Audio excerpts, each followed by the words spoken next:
saber da questão dos jogadores da base que chegam no profissional. Por exemplo, o jogador A foi para o profissional, mas não desempenhou bem, ou por algum motivo ele não se encaixou no time e acaba retornando para a base. Aí como é que é esse tratamento feito por ele? Tipo, não só mental, mas também de campo. Se existe alguma ordem vinda de cima, ou vocês já observam o treinamento e o desempenho dele do jogo e atacam nessas falhas, nos defeitos, nos problemas que ele apresentou e que acarretaram no retorno dele para a base. Como é feito esse trabalho nesse jogador específico? Eu mencionei agora há pouco, né, que a gente tem sempre os auxiliares. O esporte tem, dentro da base, tem hoje uma mentalidade de, junto com o analista, né, mas ter, se possível, por categoria, dois auxiliares. Alguém que venha de uma área mais prática, então um ex-jogador, alguém com essa vivência, e alguém que venha, digamos assim, da parte mais acadêmica, né, venha da universidade, venha das licenças, né, sabendo que o conhecimento é sempre multidisciplinar, né? Então, a gente tem essa parte do trabalho técnico e tático específico, né? Hoje a tática individual tem crescido muito dentro do futebol, com consultorias e tudo isso. E dentro do esporte há constantemente a troca, né, entre as categorias. Por exemplo, no jogo que tivemos no último sábado do Sub-13, né, o Sport Náutico na ilha, onde o Sport venceu por 2-0, eu estava na arquibancada assistindo, junto com a comissão do 14, né, no qual faço parte, a comissão do Sub-15, tinha gente da comissão do Sub-17 e tinha diretores de todas essas categorias, né, e diretores da base geral. Para que todo mundo saiba, poxa, ó, esse atleta aqui já tem condição de estar vivenciando no Sub-14, esse atleta aqui já tem condição de estar vivenciando treinamento ali no terceiro time, no Sub-15, mas sempre mostrando para ele que, poxa, ó, você vai subir ali para vivenciar isso, mas não quer dizer que você hoje já faz parte dessa categoria. Se você é um atleta de 13 anos que está subindo para vivenciar ali treinos no Sub-15, você ainda é um atleta de 13 anos. Então, você ainda é um atleta Sub-13, que ocasionalmente vai voltar para cá. Porque chegar no Sub-15, você vai sentir dificuldade por conta da força, você vai sentir dificuldade porque é um time mais maturado taticamente e cognitivamente, são atletas 2 anos de diferença nessa idade, nesse momento, faz muita diferença. Né? E aí esse trabalho é sempre visto de forma individual, sempre tratado assim. Poxa, dentro do coletivo, esse cara aqui não conseguiu encaixar, por quê? Esse cara chegou ali no profissional e não deu certo ainda, por quê? Poxa, porque dentro do que o time precisa naquele momento, ele não tem essa característica aqui. Então, vamos voltar ele para cá, vamos voltar uma casinha e vamos trabalhar mais especificamente nisso aqui. Vamos trabalhar, vamos dar estímulo mais específico nisso. A última competição que a gente voltou do Sub-14, por exemplo, eu identifiquei em alguns atletas, principalmente em meio campo, né, e isso porque jogamos uma competição de idade acima da nossa, que eram atletas que estavam segurando muito a bola naquele momento. E aquilo estava dificultando o jogo dele e estava dificultando, consequentemente, o jogo coletivo da equipe. E aí voltamos, né, para a semana, pontuamos isso nesse grupo de atletas específicos, e dentro de todos os trabalhos da semana, aqueles atletas eles só poderiam trabalhar dando 2 toques na bola. Porque isso força o atleta a ter um domínio orientado melhor. Poxa, se ele só pode dar 2 toques, então ele já tem que dominar o primeiro, já condicionando a aproximação, seja um passe, seja uma finalização. Ele vai dar uma dinâmica melhor ao time. Poxa, o cara está segurando muito a bola aqui nesse momento, está atrasando um contra-ataque. Então, no momento em que eu pontuo que ele só pode dar 1, 2 toques na bola, ele já vai ter que dominar, já antecipando a aproximação.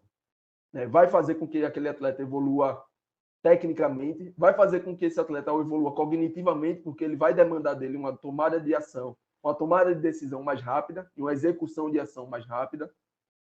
Então, dentro do trabalho da comissão, eu acho que identificar individualmente o que cada atleta precisa evoluir, eu acredito que esse é o principal. né? Identificar as características dele, o que ele já faz de bom e o que ele pode evoluir para, chegando na próxima categoria, chegando no profissional, ele ser um atleta mais refinado possível, né? Então, essa troca de informações entre categorias, a gente tem semanalmente reunião com pelo menos 3 categorias juntas, sub-13, 14, 15, 14, 15, 17, 15, 17 e 20, né? Para que todo mundo possa conhecer o atleta que o esporte tem hoje, desde lá de cima até ali embaixo, né? Todo mundo saber o que esse atleta é capaz, todo mundo saber o que esse atleta precisa evoluir, e aí quando ele sempre for vivenciar a próxima categoria, né, ele continuar sendo trabalhado, continuar sendo estimulado dentro do que é necessário. Boa, Jota. Boa. Luquinhas, vou voltar para tu agora. Vem com essa pergunta para JP aí. Eu vou agora mais na questão da captação, né, de atletas. Até por JP ele ter passado... Hoje ele está ajudando todas as categorias, mas o Sub-14 é uma das primeiras categorias ali. Então eu queria saber o que é que ele pode falar. Obviamente não pode abrir tudo do clube, mas assim, como é que funciona a captação do esporte hoje? Como é que o esporte vai observar atletas, seja do próprio Sub-14, ali bem novinho mesmo, começando, ou de categorias acima, se o JP também tem acesso a isso. Como é que o clube tá fazendo todo esse processo? Se tem o velho olheiro, né, que a gente chama, mas que hoje também tem outros termos, scout. Tem também as plataformas de análise também, que a gente é um suporte muito grande para as comissões. Então, como é que o esporte ele faz todo esse processo de captação de jogadores? E alinhado a isso, o clube tem uma cartilha, não sei se eu posso chamar dessa forma, onde o lateral, eu vou atrás de um lateral com essas características, com esses indicadores, porque o meu time joga dessa forma. Hoje, o esporte tem estruturado cada vez mais o seu departamento de captação.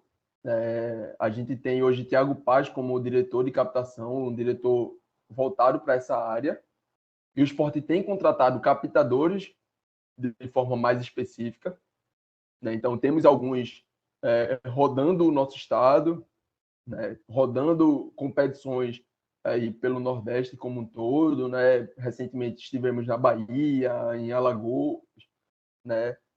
Mas, dentro do que a gente faz, né? Dentro do nosso processo, todo mundo, né? Lógico, um treinador, ele está apto para observar um atleta e dizer, poxa, esse cara aqui tem características interessantes, tem boas características que servem para que estão de acordo com o atleta do esporte, com o DNA, né? Voltando para aquela cartilha lá de formação que estamos desenvolvendo, né? Está no processo, já usamos, né, essas cartilhas, esses documentos para muita coisa, mas não estão finalizados ainda, né? Então, assim, dentro do Sub-14, por exemplo, toda semana, né, no fechamento da semana, seja na sexta ou no sábado, a gente fecha com um amistoso.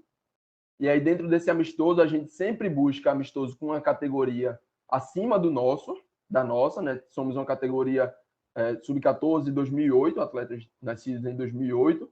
E aí, quando a gente vai para um amistoso, a gente fala ali com o projeto, com o time, né? Com o que seja. Ó, traz o teu time sub-15, traz o teu time com atletas de 2007, né? Para ter um nível de disputa um pouco maior. Mas, dentro desse teu time acima, pega ali aqueles teus 2, 3 destaques, 2008, 2009, sub-13, e traz também para jogar, né? E aí, dentro desses amistosos, já fazemos essa observação. O amistoso para estimular o nosso time como um todo, poxa, dentro dessa semana a gente trabalhou o conteúdo X. No amistoso, a gente cobra dos nossos atletas que executem esse conteúdo X, né, que foi trabalhado.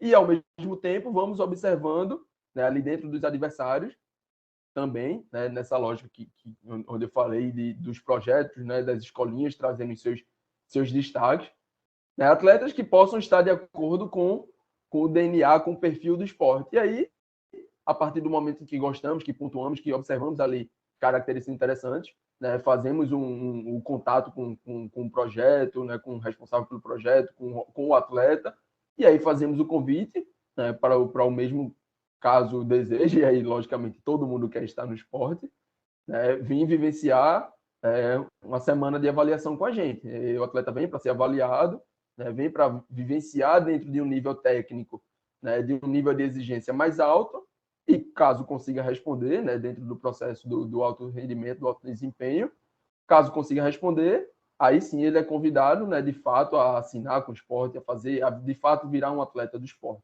E esse departamento de captação tem crescido. Era algo que o nosso vice-presidente de futebol, Carlos Santos, até mencionou no Twitter dele algumas semanas atrás, né, porque no ano passado tivemos, e ele usou o Sub-13 como exemplo, porque no ano passado tivemos um ano em que perdemos alguns jogos em sequência para o Retrô. Né? E aí isso fez, lógico que perder nunca é bom, mas o esporte conseguiu tirar, né, algo de positivo daquilo. E aí isso o próprio Carlos Santos fala lá no Twitter dele, né, que naquele momento, no ano passado, não tínhamos uma comissão técnica do Sub-13 exclusiva. Né? A comissão técnica, às vezes, por muito tempo, se dividia junto com o futsal, né? Algumas pessoas ainda como voluntário, então não tinha um tempo de dedicação integral ao clube. Né? Atletas também que, às vezes, ainda disputavam de forma solta. A formação do elenco que não foi feita, lógico, teve uma pandemia nesse meio que dificultou muita coisa, né? E aí, do outro lado, encontramos um Retrô que, né, ali com muito dinheiro, com a estruturação do projeto, estava fazendo a captação e montou uma geração mais forte que a nossa, e por isso ganhou. E aí o Sport conseguiu observar isso, e para esse ano fez uma contratação de uma comissão técnica de forma integral para a categoria, tem investido na captação, né? E aí, como falei, nessas últimas semanas estivemos em competição na Bahia, estivemos em competição em Alagoas, né?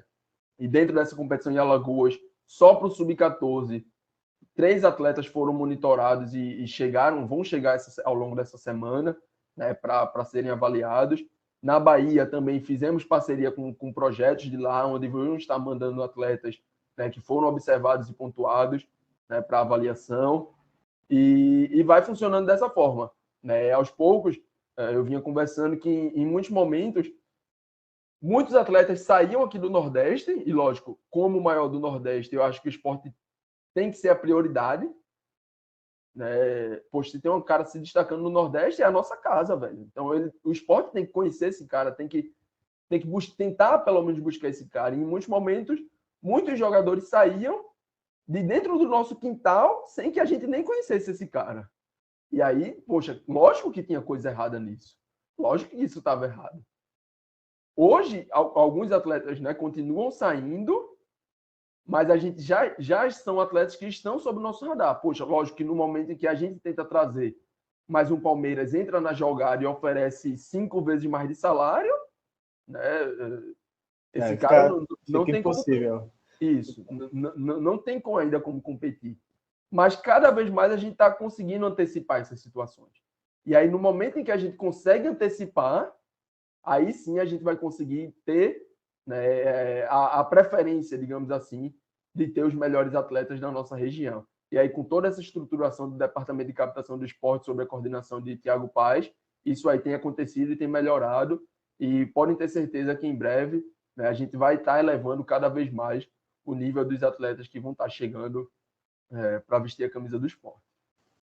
Hugo, rapidinho, só para pontuar aqui, assim, de todo esse podcast, de toda a fala de JP, tudo que a gente já debateu aqui, o que mais está me deixando feliz e esperançoso é ver que o clube está preocupado em estruturar e investir na formação, que é de onde a gente pode, assim, vislumbrar dias melhores para o clube. Seja no campo mesmo, o retorno técnico, seja também o retorno financeiro. É de onde a gente vai poder resgatar o esporte. É um dos caminhos principais.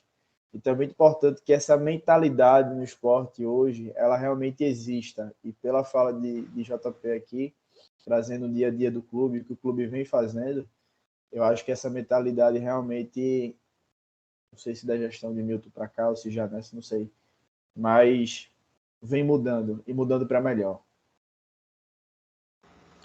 Pois é, porque para igualar com os outros clubes do Brasil, a gente não vai conseguir, por patrocínio, por cota, por questão financeira mesmo. É muito difícil para o esporte do Nordeste, na região, competir com os clubes do Sul, principalmente.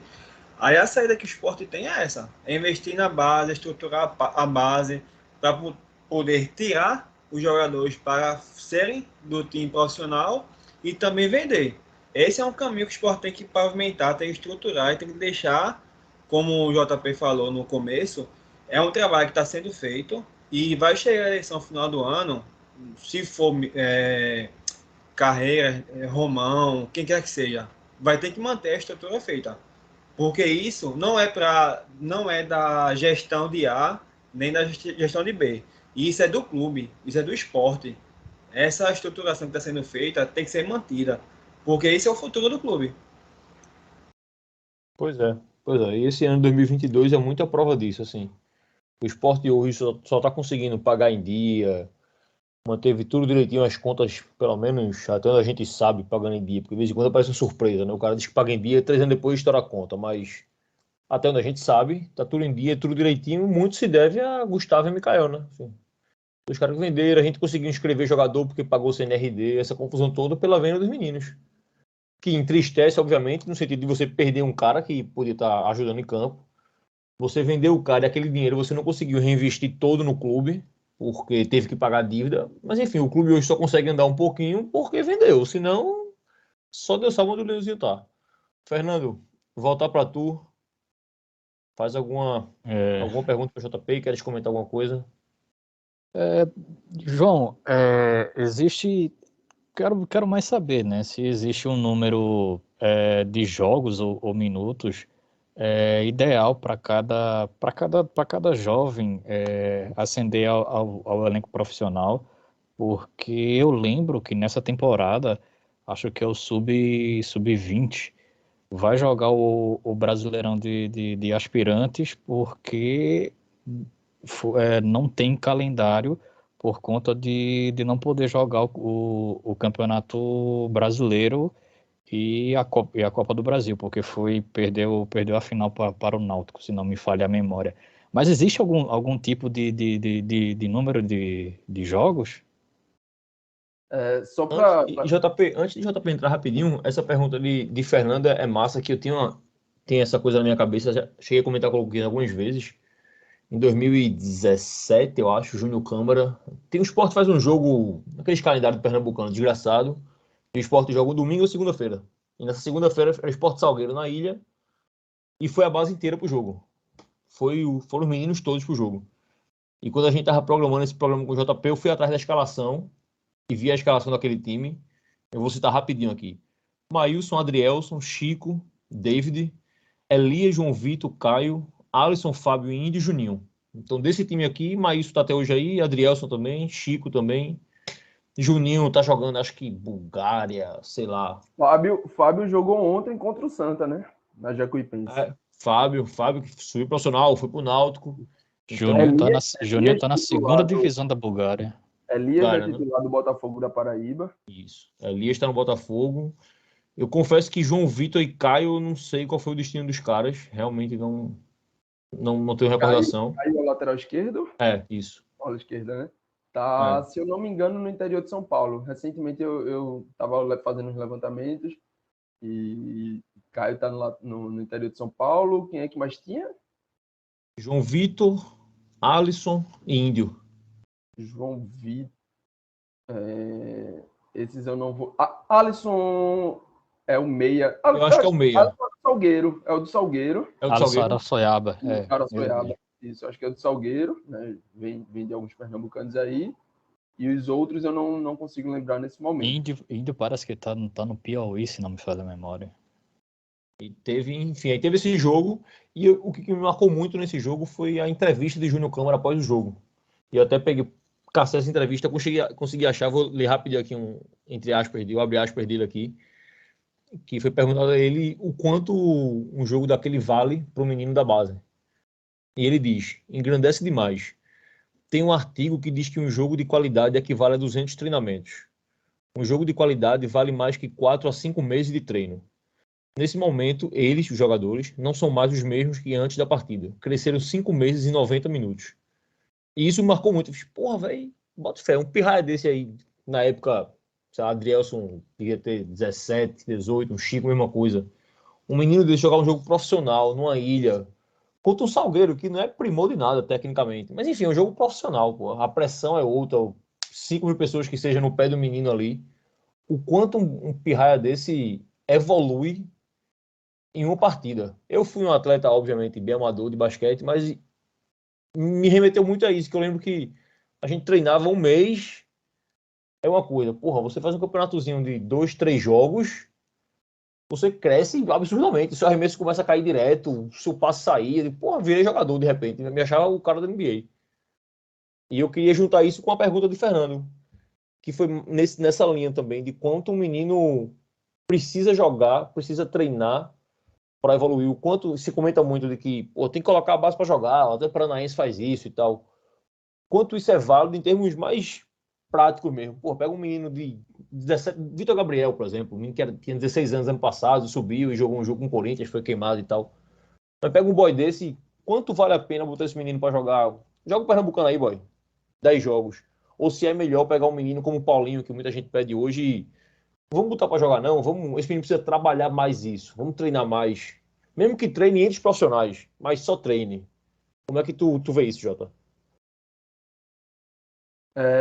Tudo isso vai passar pelo nível de estímulos, né? A gente está falando de jovens que precisam vivenciar, precisam jogar, para quando chegarem no nível profissional, aquilo não ser uma surpresa, né? Imagina o cara pisar na ilha com 10 mil pessoas e quem cresce sentando ali no cimento da frontal, quem cresce ali indo para a ilha, frequentando a ilha, sabe o que é a geral, as sociais ali no seu ouvido, sabe o que é o alambrado ali da frontal no seu ouvido, né? Sabe qual é a pressão de estar ali, de errar.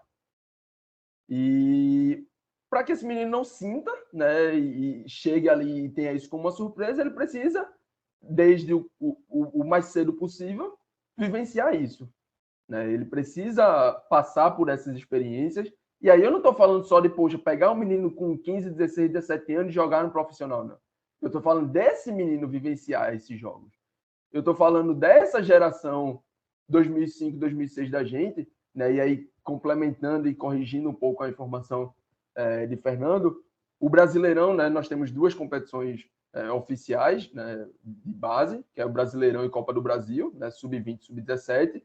O brasileiro é condicionado pelo ranking da CBF profissional, né? E aí, por conta desses últimos anos de rebaixamento, queda em primeira fase de Copa do Brasil, o Sport ficou em 21º no ranking e aí perdeu, né? Jogam os 20 primeiros o Brasileirão. Jogam o Brasileirão sub-20 e sub-17. O Sport caiu para 21º e perdeu essa vaga, né? E a Copa do Brasil, essa sim é condicionada pela própria desempenho da categoria, né? Então, o time campeão estadual joga a Copa do Brasil, né? Então, assim, quando a gente fala de brasileiro, né, sub-20, a gente fala de 19 jogos de bom nível. Poxa, você vai estar jogando contra Palmeiras, contra Corinthians, contra São Paulo, contra Flamengo, contra Internacional, contra Grêmio, contra Fluminense. No momento em que a gente perde isso, né, no momento em que a gente perde um brasileiro, sub-20, sub-17, a gente perde também essa vivência para os garotos. E aí, né, o calendário oficial do ano do sub-17, por exemplo, a gente teria um pernambucano, que, assim, com todo respeito, mas muitos dos jogos não oferecem um nível técnico ideal. Não oferecem uma condição de campo ideal. Não oferecem uma condição de pressão que esses garotos também precisam vivenciar ideal. Tá, vamos dizer que dentro do Pernambucano a gente vai ter os clássicos, né? Náutico Santa. Hoje já dá para trazer o Retrô como um parâmetro também interessante. Mas fora isso, né, a gente vai ter jogos que também são importantes de ter, mas que não são exatamente os jogos mais necessários para que você chegue lá no profissional mais preparado. Então, esse ano, com essa perda, né, do Brasileirão sub-20 e sub-17, o Sport abriu o ano para estar enviando as nossas categorias de base para competições de nível nacional. O Sport esse ano vai estar vivenciando todas as categorias de base do Sport, vão estar jogando o Brasileirinho. Por exemplo, o Sub-17 foi para o Brasileirinho em março, passou a primeira fase, né, veio a segunda, a terceira fase, e nas oitavas foi eliminado pelo Cruzeiro. Serviu, né, você já tem um jogo importante, interessante ali contra o Cruzeiro, já teve essa vivência. E aí, coincidência ou não, vem a Copa do Brasil, né, o campeonato oficial, e na nossa terceira fase a gente enfrenta exatamente esse Cruzeiro. O mesmo Cruzeiro que 2 meses antes nos eliminou. E aí a gente já vem com um time mais maduro. A gente já vem com um time com a lição de lá de trás do que errou contra o Cruzeiro, o que fez contra o Cruzeiro. E o time, eu falo de jogadores, eu falo de diretoria, eu falo de comissão técnica. E aí a gente vem para a Copa do Brasil com um time que já vivenciou o Brasileiro. E aí sim, vem um time com ajustes, né, com 1 mês e pouco de treino nesse intervalo para você melhorar, para você evoluir tecnicamente, taticamente, cognitivamente. Né? Já vinha, antes do Cruzeiro, a gente já vinha eliminado o Corinthians em jogos de ótimo nível. Né? Então, quanto mais se vivencia esses grandes jogos, mais esses atletas vão chegar preparados lá na frente. E aí essa mentalidade, né, do próprio esporte, abrir a mente para o trabalho de base é saber identificar isso também. É saber que só o pernambucano não vai dar essa vivência. É saber que a gente precisa estar... Poxa, se a gente quer jogar contra os grandes, se a gente quer ganhar dos grandes, a gente precisa estar disputando contra esses times. Para eu poder vir na ilha e dominar um Corinthians que tem jogadores de seleção, que tem treinador que vivenciou anos e anos de seleção, a gente precisa estar acostumado com esses jogos. E aí o Brasileirinho já foi importante para essa campanha na Copa do Brasil, né? Mas ao longo do ano a gente vai vivenciar algumas outras competições. Como eu falei, agora no final de julho o Sub-13 vai para o Brasileirinho em Minas. Em outubro vai o Sub-14. Em novembro vai o Sub-15. Todas essas nossas categorias vão estar disputando a aldeia, que hoje já virou uma competição de nível nacional, porque vem Fluminense, vem Palmeiras, vem Flamengo, vem Vitória da Bahia, vem Ceará, Fortaleza. Então a gente começa a expandir esses nossos ares. Né? A gente vinha fazendo algumas pesquisas e um time do interior de São Paulo, vamos dar um exemplo aqui hipotético, para não citar o nome exato, o Audax fazia 40 jogos oficiais no ano. Né? Um número já de jogos oficiais bem acima do nosso. E quando a gente vai ver também esses jogos oficiais, o time está o ano todo disputando contra Flamengo, não, desculpa, contra Santos, contra São Paulo, contra Palmeiras, contra Red Bull Bragantino, contra Corinthians. Jogos de nível técnico muito acima do que a nossa base está acostumada a vivenciar dentro desse quintal, dentro de Pernambuco. Então a gente pode... O que a gente entendeu foi que, poxa, um time, né? E aí, lembrando, é um exemplo hipotético aqui o que eu estou falando. Um time muito menor do que o nosso, como o Grêmio Audax, está oferecendo para a sua base, lógico, a questão geográfica, né, pesa muito. Mas quem não tem, né, essa questão tem que encontrar essas formas de suprir isso.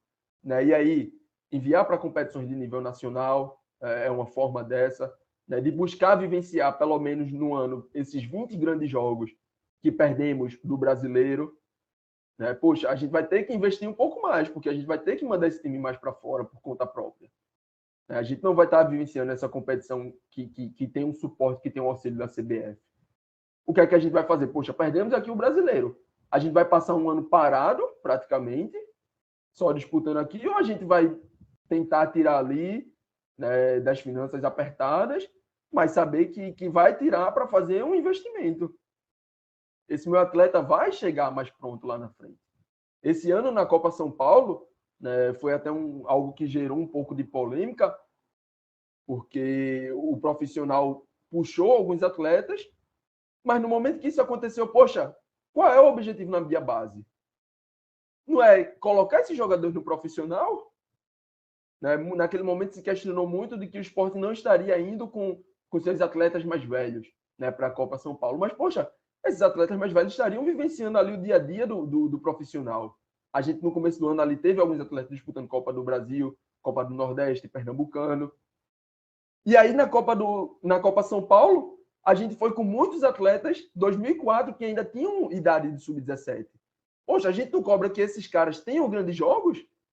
Por que eu vou achar ruim quando esses caras vão ter grandes jogos?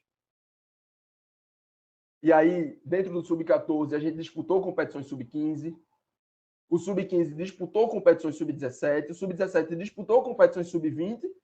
E o 20, né, nessa dinâmica de estar ali vivenciando o profissional. E esse ano, vivenciando o brasileiro de aspirantes sub-23, para estar também suprindo essa perda aí exatamente do brasileiro da categoria, né? Então, a gente vai buscando formas de colocar esses atletas nessa vivência cada vez maior e cada vez melhor desses grandes jogos, de intensidade, de uma demanda cognitiva, tática e técnica acima, porque a gente não cobra no profissional que esse cara chegue na ilha e esteja acostumado com pressão, chegue na ilha e dê a tapa na frente e levei até meu fone junto na tapa. A gente não quer que esse cara dê a tapa na frente e ganhe na velocidade e acerte o cruzamento. Poxa, vamos colocar esses caras para vivenciar um nível maior, para quando chegarem nesse nível maior, eles estarem prontos, eles estarem aptos. E acho que essa... Assim, desculpa interromper, JP, essa reclamação aí que rolou na época da Copa São Paulo, eu lembro que eu acho que eu vi um tweet teu explicando isso, inclusive. Isso. E cai muito naquela que eu tava falando antes, né? De você colocar na balança o que é que você quer. Você quer ser campeão da Copa São Paulo ou você quer revelar 2, 3 meninos? Isso. Então, Porque sai muito da torcida também, que cobra uma coisa. Paulo, a gente foi eliminado, por exemplo, para o Mirassol. Poxa, esporte não pode perder para o Mirassol. Pode perder para o Mirassol. Mas exato. A gente vai ver o sub-20 do Mirassol, o sub-20 vice-campeão paulista. Exato. Contra Corinthians, contra São Paulo. E a gente com uma zeração. Poxa, o nosso time na Copa São Paulo, nós não tínhamos nenhum atleta de 20 anos. Então, era todos de 19 para baixo. E, se eu não me engano, tínhamos 6 atletas de 2004, que ainda no ano passado, né, ainda era idade de 17 anos.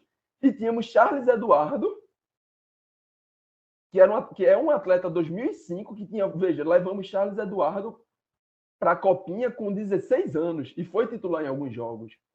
E esse ano, olha na semana passada a virada do Sub-17 contra o Palmeiras. Quem fez o primeiro gol? Quem era o nosso camisa 10 dessa ótima campanha do Sub-17? Charles. Porque já foi lá em janeiro vivenciar a Copinha, vivenciar esses grandes jogos. Seria ideal que a gente não fizesse isso somente com um atleta. Seria ideal que a gente fizesse isso com todos os atletas. E aí a gente tem buscado, né, dentro das limitações, mas temos buscado cada vez mais com que esses atletas consigam estar vivenciando, né, esses grandes jogos, esses jogos de desafio técnico e tático. Dudu, chega, está acabando já já. Aproveitando essa questão dos jogos, de níveis de jogos e tal, vou aproveitar para fazer uma pergunta que veio lá no Twitter de um seguidor da gente, que é 5 linhas, que na verdade o arroba dele é Marcel Júnior, no caso, né? Foi Marcelo que já participou aqui com a gente. Ah, sim. Ele relembra, inclusive, o campeonato que o Sport participou com o time B, que participou da segunda divisão do Pernambucano. Eu não sei se você se recorda disso. Aí ele faz a pergunta se você vê algum sentido nisso. Se vale a pena montar um Sport B numa Série A2 Pernambucano para desenvolver algum jogador. Seja, ele deu o exemplo do Sub-23. Mas poderia ser um Sub-20, Sub-19, colocar atletas mais novos para jogar um campeonato tipo Série B de Pernambucano, né? Hoje o Sport tem, né, essa ideia, e esse Sub-23 já é essa retomada do time de aspirantes. Né? Vamos jogar com uma base, né, de alguns atletas que ainda estão no Sub-20, alguns atletas que acabaram de estourar a idade do Sub-20 e estão vivenciando o profissional. Né? Então, eu acho esse time de aspirantes uma ideia bem interessante. O que eu acho hoje, para o nosso contexto do esporte, é que a gente não pode ter uma folha paralela com esse time. Né? A gente tem que equacionar isso. E aí eu acho que essa forma de uma base do Sub-20, com alguns atletas que estouraram a idade ali, mas temos confiança no potencial do atleta, né? É importante ter esse time sub-23, por exemplo, a gente pode citar um caso como o João Igor, que é um cara que vem de lesões e precisa retomar a forma física para ajudar lá no profissional, podemos inserir aos poucos.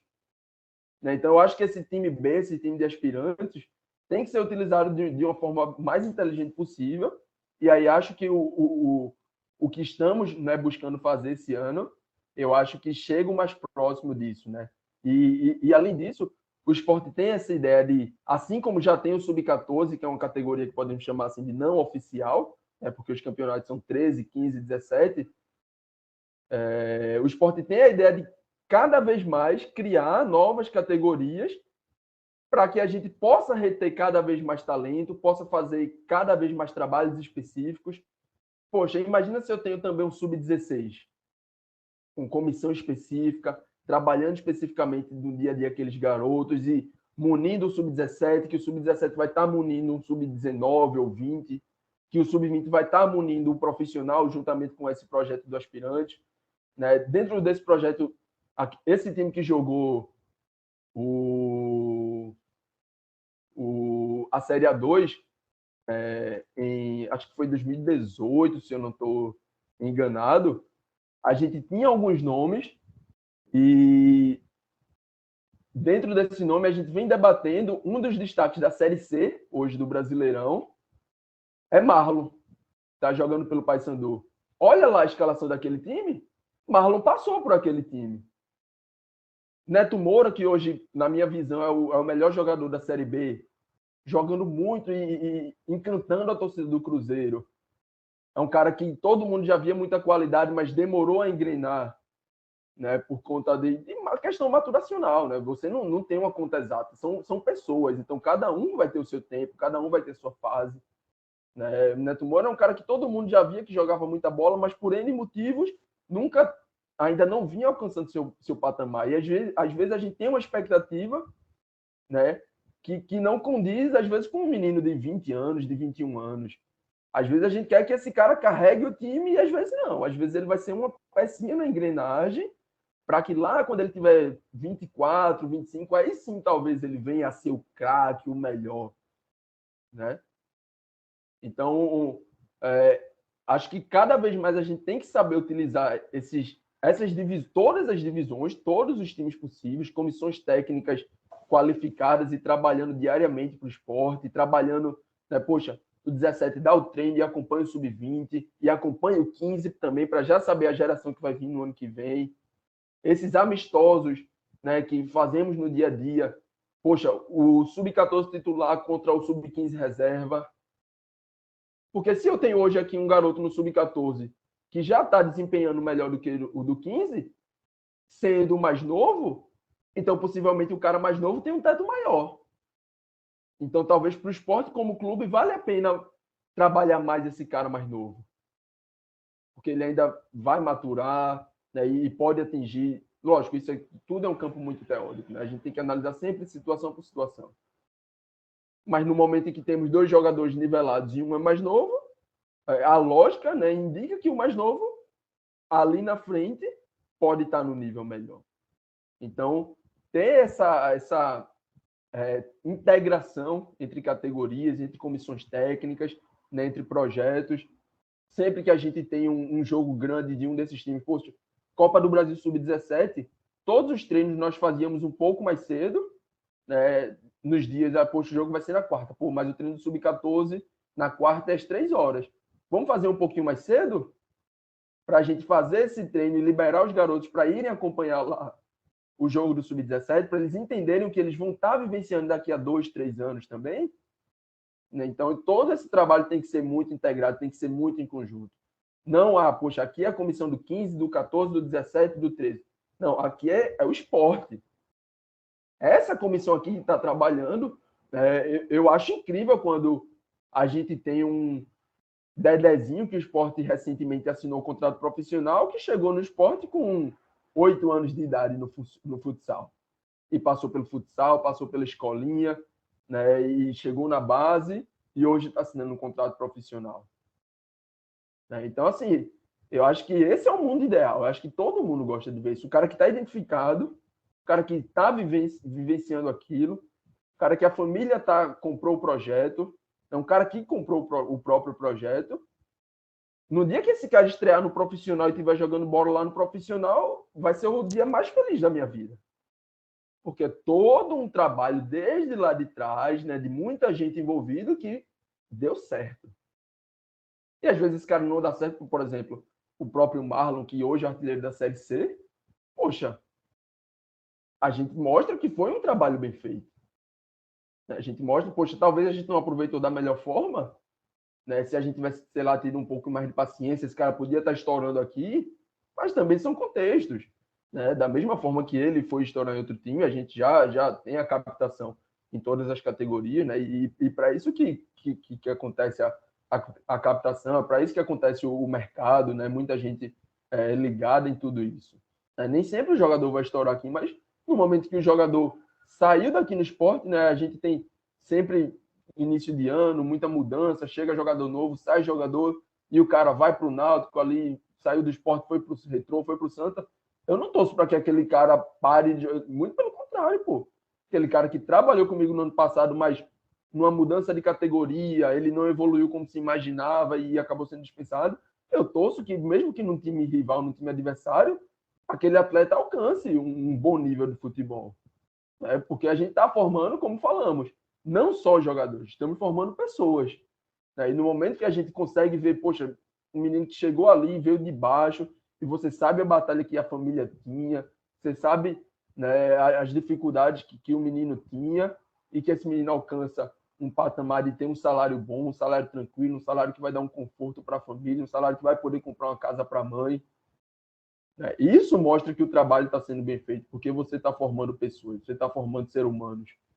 Então, acho que tudo isso passa por essa integração, passa por essa multidisciplinaridade, né, de ter o trabalho no dia a dia com psicóloga, com assistente social, com nutrição, algo que o esporte tem se dedicado cada vez mais, trabalho de suplementação, trabalho de preparação física com academia, com trabalho de força em campo, mobilidade, né, para que esse atleta chegue como um atleta no melhor nível possível e chegue como pessoa, né, chegue como ser humano, vamos dizer assim, também no melhor nível possível. Né?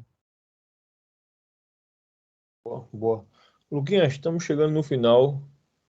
Acho que no máximo mais uma tua. Se eu quiser, depois eu faço algum comentáriozinho aqui, mas manda a tua. Para fechar aqui, eu lembro, JP, que acho que foi o próprio Carlos Santos, ou foi na época da eleição, no próprio programa de gestão, da atual gestão do esporte, se falava na integração do futsal com as categorias de base do campo. Eu queria saber se essa integração ela vem sendo feita, se vem sendo feita, como é que se dá esse processo, porque tem um exemplo, quem vai ficar com raiva de mim agora é Nenel, porque ele não gosta de Juninho Pernambucano por tudo que aconteceu na história de Juninho aqui, que todo mundo sabe. Ele chama de Juninho Carioca. Juninho Carioca para ele. Mas Juninho foi um cara que se dividiu lá no início da carreira dele entre futebol e salão.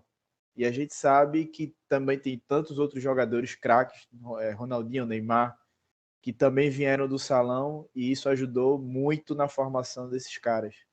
Então, como é que hoje o esporte trata essa integração, se existe, e caso exista, como é que se dá esse processo, a importância desse processo?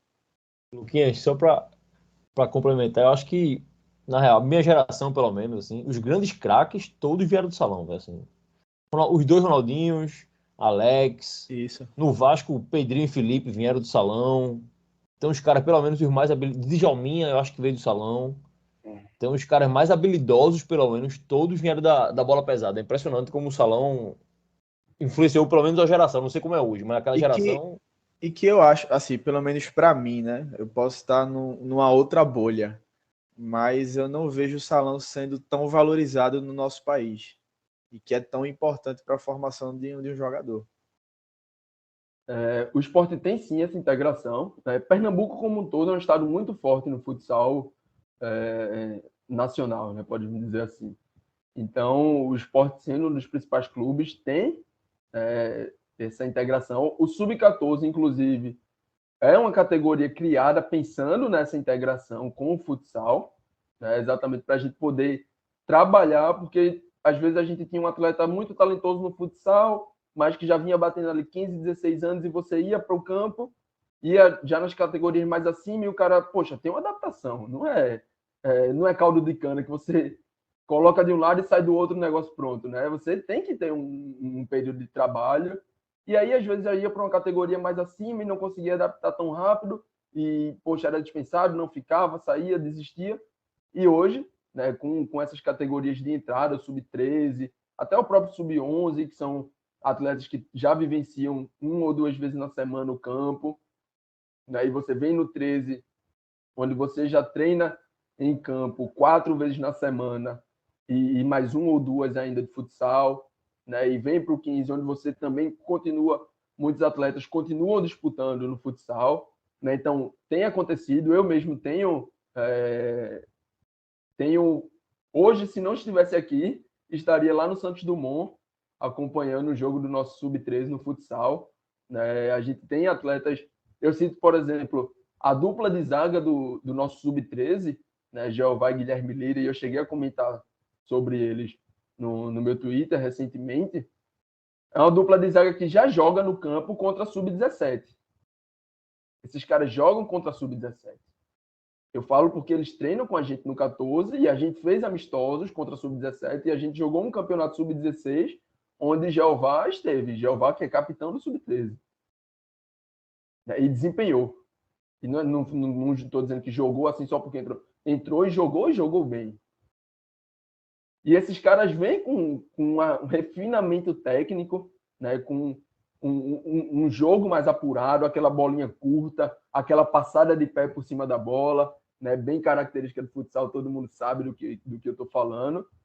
E chega num campo, quando você bota um cara desse no futsal num 2 contra 1, né, para ele sair ali num espaço mais curtinho, a gente sabe que todo cara que teve essa vivência do futsal vai ter mais facilidade de achar esse drible mais curto, de passar a bola de uma perna para outra e encontrar a melhor saída, né? Então, eu sou um extremo apoiador, né, do futsal como categorias iniciais, até para ter essa vivência, né? A gente tem categorias do esporte campeãs brasileiro de futsal. E aí, poxa, se eu posso ter um cara que vivenciou, tem a experiência desses grandes jogos que eu já vinha falando, é outra modalidade. Mas a experiência do grande jogo é a experiência do grande jogo, pô. Você vivenciar um ginásio lotado, você vivenciar a pressão, né? Você ter que ter a tomada de decisão ali, você ter esse jogo de transição, né? Do vai, volta, organiza, reorganiza, transição, finaliza, volta, né? Então, tudo isso eu acho muito importante e o esporte segue, né, segue apoiando o futsal, segue tendo um futsal forte, né, onde atletas seguem vivenciando isso. Lógico, chega um momento ali, quando você vai para o sub-17, sub-20, que talvez ali não fica um pouco mais difícil de você se dividir, mas você já tem toda essa base, você já tem toda essa experiência, né, de anos nessas disputas, e você vê muito claramente, quando chega no campo. Eu posso citar aqui dos 6 destaques assim da gente no Sub-14 do ano passado, 5 jogavam campo e futsal. Né? Então, assim, é uma grande escola para o Brasil como um todo, para Pernambuco e para o esporte, principalmente, e que o esporte tem cada vez mais valorizado. Né? A gente tem um processo de integração onde 2 atletas por semana vão vivenciar o campo, né? Dentro do elenco. Quando o cara já chega e já consegue desempenhar de uma melhor forma, ele já passa a ser mais integrado no elenco de campo, né? Lógico, sem deixar de vivenciar os jogos e as competições de futsal, né? E tudo isso é muito importante para lá na frente a gente ter o melhor atleta possível. Boa, Jota. Antes de encerrar aqui, eu queria só matar 3 curiosidades minhas que eu estava pensando aqui agora, junto com as falas de JP, foi me vendo na cabeça. 3 perguntas bem mais diretas mesmo, Jota. Assim, se existe idade ideal para... Vocês enxergam idade ideal para o jogador subir pro profissional, ou se depende muito que eu acredito que seja da evolução do cara. Se o cara tá jogando muita bola, tá matando a pau lá embaixo, sobe para para evoluir mais, porque chega a ideia do teto, né? Lembrando que tu falasse agora de um menino que está no sub-14, treina com o sub-16 para evoluir. Então, se o cara tá ali com 16, 17, tá voando, vai, sobe, vai. Sobe, vai lá para cima para matar lá em cima. A ideia é exatamente essa. Se isso, né? eu tenho um atleta de 13 que ali no 13 ele sobra, poxa, talvez ali ele esteja perdendo tempo. É porque eu vou colocar um cara num contexto onde ele já não tá tendo desafio. Né? Acho que a palavra-chave é essa: é você tá sempre desafiando, estimulando o atleta. Se aqui ele já não consegue alcançar o nível ideal de estímulo, bota um passo à frente. Né? Pô, se no 13 ele já tá um pouco assim, bota no 14, bota no 15, né, para vivenciar tudo isso. E aí, eu acho que é caso a caso, né? A gente, poxa, Sim. Um Neymar da vida com 17 já é um atleta profissional, mas nem todo mundo é Neymar. Às vezes o cara tá maturado fisicamente, cognitivamente com 22, com 20, né? E aí é você entender cada um desse contexto, né? Às vezes o cara estourou a idade dele do 20 e tem gente que já chega pronto e desempenha. Outros precisam começar a vivenciar um pouco mais, né? A entrar naquele ritmo, a entender melhor o que é que está acontecendo, e aí quando ele vem conseguir ter um desempenho adequado, um desempenho bom no profissional, ele já está com seus 22, seus 23. Acho que nessa própria entrevista do Júnior Câmara que você citou, naquele jogo de 2017, ele fala disso também, né? Ele fala dessas questões maturacionais. Acho que ele fala que o jogador do Nordeste matura com 26, eu acho. Um pouco mais tardio. Todo um aspecto social e econômico. Isso, exato. E a outra que eu queria, Jota, é muita curiosidade mesmo de assim, a gente tem mania de torcedor, todo mundo no Brasil entende bola, né? De olhar o cara dominar a bola e não, esse cara é craque, esse cara é gênio. Como é que funciona isso para vocês na base? Chega um menino assim, vocês conseguem identificar fácil o quanto naquele menino é dom, é talento mesmo, tipo Pirraia que nasce para jogar bola. E porque uma vez conversando até que tu conhece Heitor, né? Com o pai de Heitor, o Fabiano, com o irmão dele que é meu amigo. E Fabiano comentando, porra, o futebol se ensina, velho. Vem cá, ele mostrou uns vídeos de treino de Heitor. Porra, velho, eu nunca tinha visto treino de Pirraia de clube mesmo, assim. E é uma parada que você tá ensinando o menino a jogar bola, passar o pé por cima da bola feito Zidane, toque orientado, como tu falasse, domínio, não é pelada, tá vendo? É realmente um treino de futebol que você tá ensinando, é como eu falei que eu treinei basquete. Estímulo. Velho, como eu fazia basquete, era ficar arremessando sem bola no dia, velho. Então o boy vai lá e gira 5 vezes com a bola pro lado esquerdo, 5 pro lado direito, é um negócio meio... É curioso de ver um pirraia de 13 anos treinando jogar bola. Caralho, velho, o cara se treina mesmo, velho. Então, assim, o quanto é fácil perceber o dom e esse ensinamento do futebol para um cara que tem esse dom é muito mais fácil mesmo. Veja, eu cito o exemplo do meu primeiro treino, né? Quando cheguei aqui no esporte, a gente começou ali num jogo reduzido, e aí eu bati o olho, não vou citar nomes, né?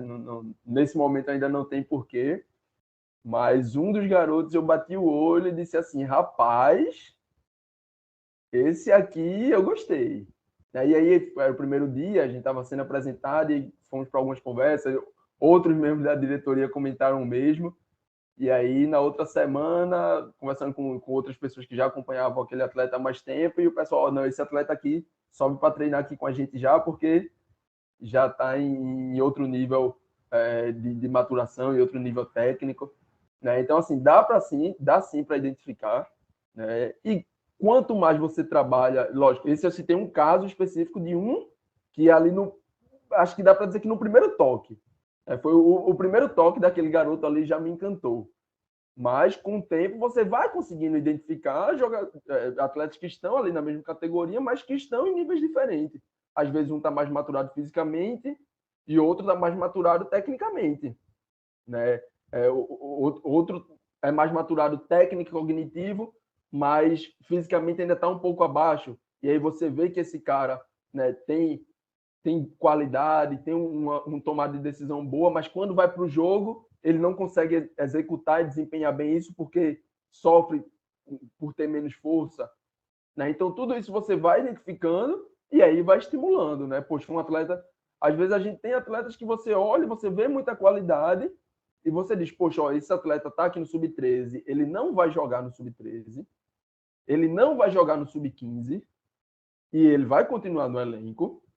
Ele talvez jogue no sub-17, talvez, mas no 20, quando ele aí sim tiver mais maturado fisicamente, cognitivamente, aí sim ele vai ter um pouco mais de força, aí sim ele vai aguentar a rotação do jogo. Mas lá atrás você tem que identificar isso. Porque senão você olha para o garoto e diz, poxa, esse garoto aqui não aguenta, tchau, manda embora. E aí, às vezes, é numa dessas que você perde um garoto de muita qualidade.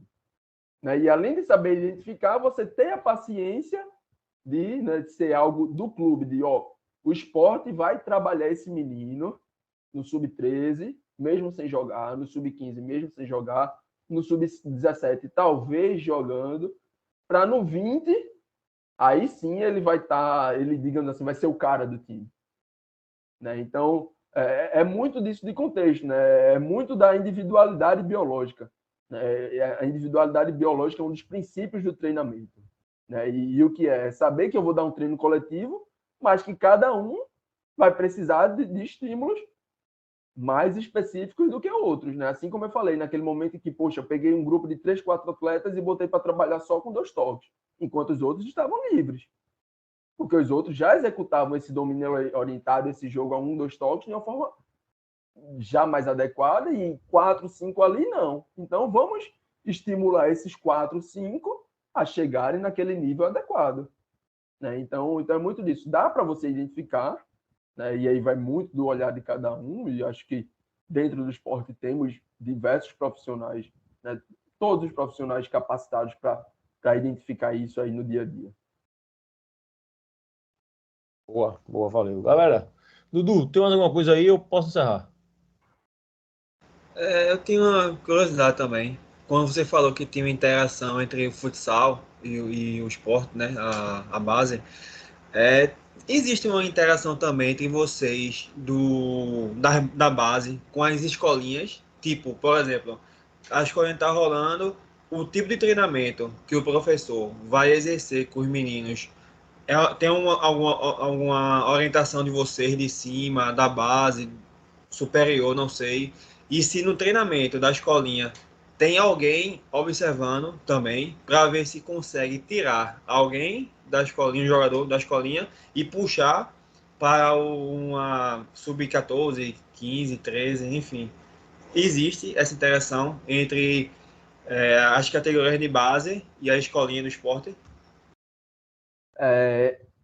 A gente tem buscado ter a base desde as categorias cada vez mais novas, né?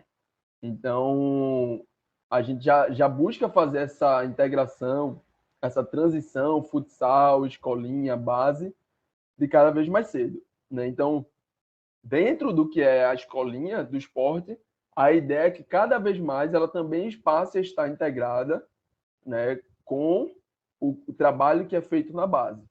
Né? Então, a ideia hoje é cada vez mais a gente estar mais próximo de tudo que for possível, de acompanhar os treinos, de acompanhar os jogos, né? De estar puxando esse menino para cá, para a base como um todo.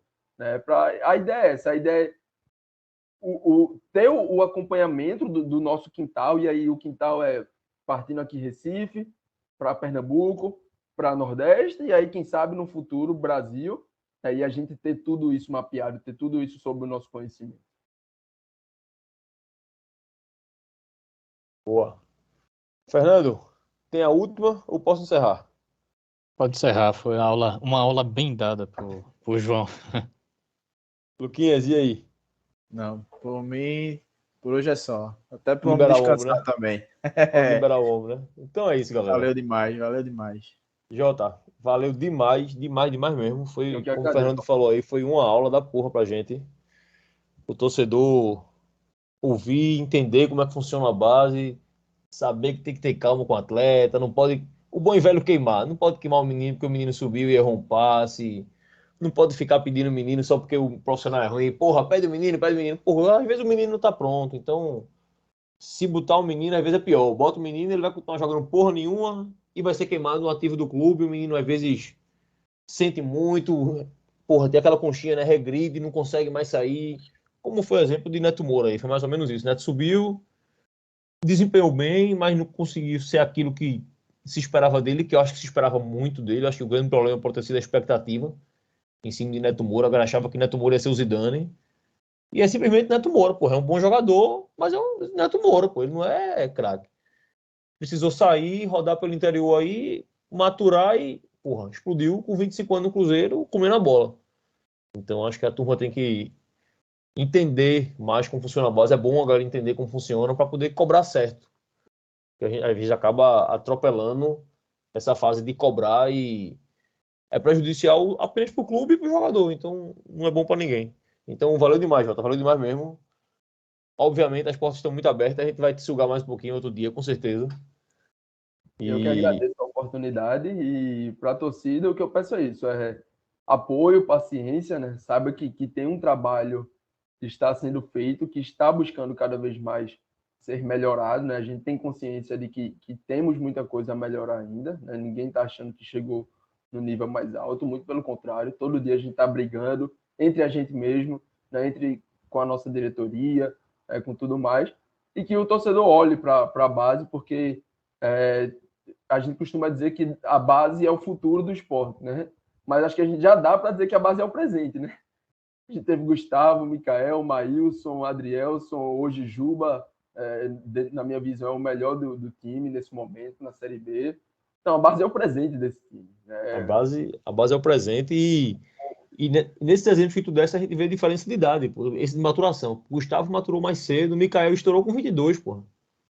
Isso, Então, existe a maturação deles, existe também o cara que regride, por exemplo, o Everton, que, porra, começou bem e deu uma quedinha agora, que é natural da idade, é natural de um cara que tá se adaptando. Então a torcida tem E que. você já viu o que Everton fez ofensivamente, melhorou defensivamente, e aí agora, né, é cobrar com calma, com paciência, Exato. saber de quem cobrar, né? Acho que a gente tem algo que eu bato muito na tecla, e aí falando um pouco mais para a torcida dessa transferência de responsabilidade, né? Às vezes a gente olha uma situação e cobra da pessoa X, quando na verdade precisávamos estar cobrando de Y, né? E não de X. Então, para esse trabalho na base, o que eu peço para a torcida, assim, seja como um funcionário hoje, seja como torcedor, que continue sendo, que apoie, né? Que busque conhecer, que saiba o que está sendo feito, e é por isso que a gente tem vindo nos programas, né? A gente tem comentado nas redes sociais, é interessante, a gente tem aberto os jogos na ilha, o Sub-13 foi aberto, a campanha do Sub-17 foi aberto, e em mais ou menos um mês aí vai estar começando também Sub-17 pernambucano e Sub-15, né? Conheçam as nossas gerações, saibam o que esperar. Poxa, ano que vem, o que é que a gente vai ter? Daqui a 3 anos, o que é que a gente vai ter? Poxa, eu falei aqui de uma dupla de zaga Sub-13, então daqui a 7 anos que esses caras vão estar com a idade de sair da base, né, de estourar a base, e a gente já tem jogo transmitido no YouTube, contra a estreia, uma virada contra o Retrô foi transmitido pelo site da Federação, né?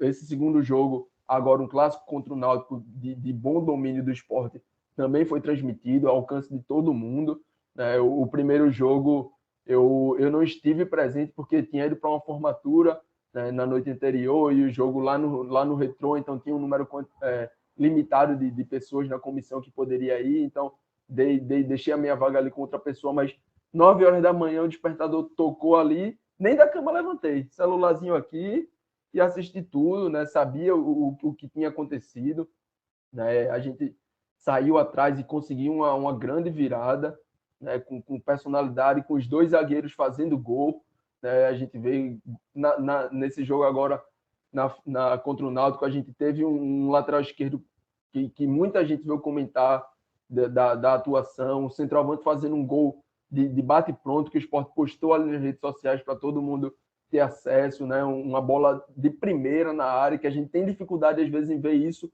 no profissional, e eu não falo nem do esporte, no profissional como um todo, né? Cada vez mais a gente tem dificuldade em ver esses gols assim com categoria, com faro de gol de alguém que tem uma movimentação ali na área, né? Então, vamos acompanhar, vamos saber o que está acontecendo. Isso é bom para você, para a gente como torcedor, e isso é importante demais para o esporte como instituição, né? Eu acho que é aqui que a gente vai poder virar a chave para voltar a ser um time que figura entre as cabeças, né? Não ser esse time ioiô que sobe, volta, vai e volta, né? E ser um time que vai e chega lá de uma forma permanente, de uma forma sólida, de uma forma administrativamente estruturada, de uma forma com um modelo de jogo sendo bem trabalhado de cima a baixo, que, poxa, pode cair uma peça, pode cair um treinador, pode vender um jogador, mas você já vai ter uma reposição ali bem encaminhada, né? Então, tudo isso é algo que a gente sonha para o esporte, é algo que a gente luta diariamente para o esporte. Né? Então, para que isso aconteça, a gente precisa desse apoio, a gente precisa de que o torcedor conheça, né? E aí, quando eu digo que tem que apoiar, não estou dizendo que é para ficar calado, que não é para cobrar. Não, pelo contrário, cobre muito, mas cobre sabendo do que você está cobrando, sabendo do que você está fazendo. É isso. Recado dado para a torcida. Vamos nos despedir da galera aqui. Galera, muito obrigado mais uma vez pela audiência de todo mundo aqui nos agregadores do Spotify, agora no YouTube. O programa ficou grande, então a gente vai ver como vai fazer. Provavelmente, como a gente queria fazer um especial de base, esse programa vai dividir em 2, a parte de JP, e daqui uns dias a gente libera o programa e, na verdade, quando a galera ouvir, já vai ter liberado, né? Então a gente vai ter liberado essa primeira parte, vamos liberar a segunda parte, e daqui uns dias sai o programa depois de JP com algum diretor da base, a gente tá fechando ainda, para mostrar o outro lado. O Jota mostrou o lado do campo também, vamos mostrar o lado da organização por trás, de inscrição de jogador, de campeonato, como que faz, de contratação de olheiro, enfim, da escola, quem contrata a escola, quem escolhe, como escolhe, quem cobra. Então vamos buscar cada vez mais informação para torcer para a torcida, porque como o JP falou, você tem que cobrar, mas tem que cobrar da maneira certa. Então, sendo bem claro aqui, não adianta vir aqui e cobrar, por exemplo, Augusto Carreiras diretamente pela o cara da base lá, não. Você tem que cobrar o fulaninho responsável pelo setor tal. Você não pode cobrar um cara da base pela não utilização de Paulinho no profissional, por exemplo. Você tem que cobrar o cara do profissional. Então, tem que saber quem cobrar. Só assim a gente cresce. Então é isso. Obrigado demais pela audiência de todo mundo, mais uma vez. Deem lá aquele velho like no Instagram, no Twitter, o Voz da Bancada. E se inscreve no YouTube, né, Luquinhas? Tem que se inscrever no canalzinho do YouTube lá, dar o likezinho e se inscrever no canal. Porque a gente... Passou mil, Luquinhas, no Twitter? Twitter passou de 1.000 seguidores. Não foi? Então, hoje a gente... Gil fez uma campanha lá, hoje, finalzinho da tarde, início da noite. Agradecer demais a força dela aí, que vem ajudando bastante a gente. Boa, Giovana que me deu, inclusive, o telefone de JP. Então, um abraço para Gil, valeu, Gil. E vamos embora, é isso. Fernando, valeu, meu velho. Continuando seu trabalho de dar raiva a gente, mostrando aquele gol perdido, o gol que o Leãozinho leva, os poucos gols que o Leãozinho faz. O Sport Clips aí, a galera tá dando aquela moral também, que eu vejo sempre. E, na verdade, não sou eu, muita gente vê o Sport Clips. Então, parabéns pelo trabalho aí, meu velho, e parabéns pela paciência, viu? Porque santa paciência, viu? Muito obrigado mesmo pelo convite, de estar batendo papo com essas pessoas maravilhosas, meu amigo João Pedro, ícone dessa base, mas muito obrigado mesmo, vamos com tudo, e é como o João Pedro disse, paciência e apoio, vamos seguindo que essa base vai salvar o time. É isso, galera. Abraço, tchau, e até a próxima. Abraço.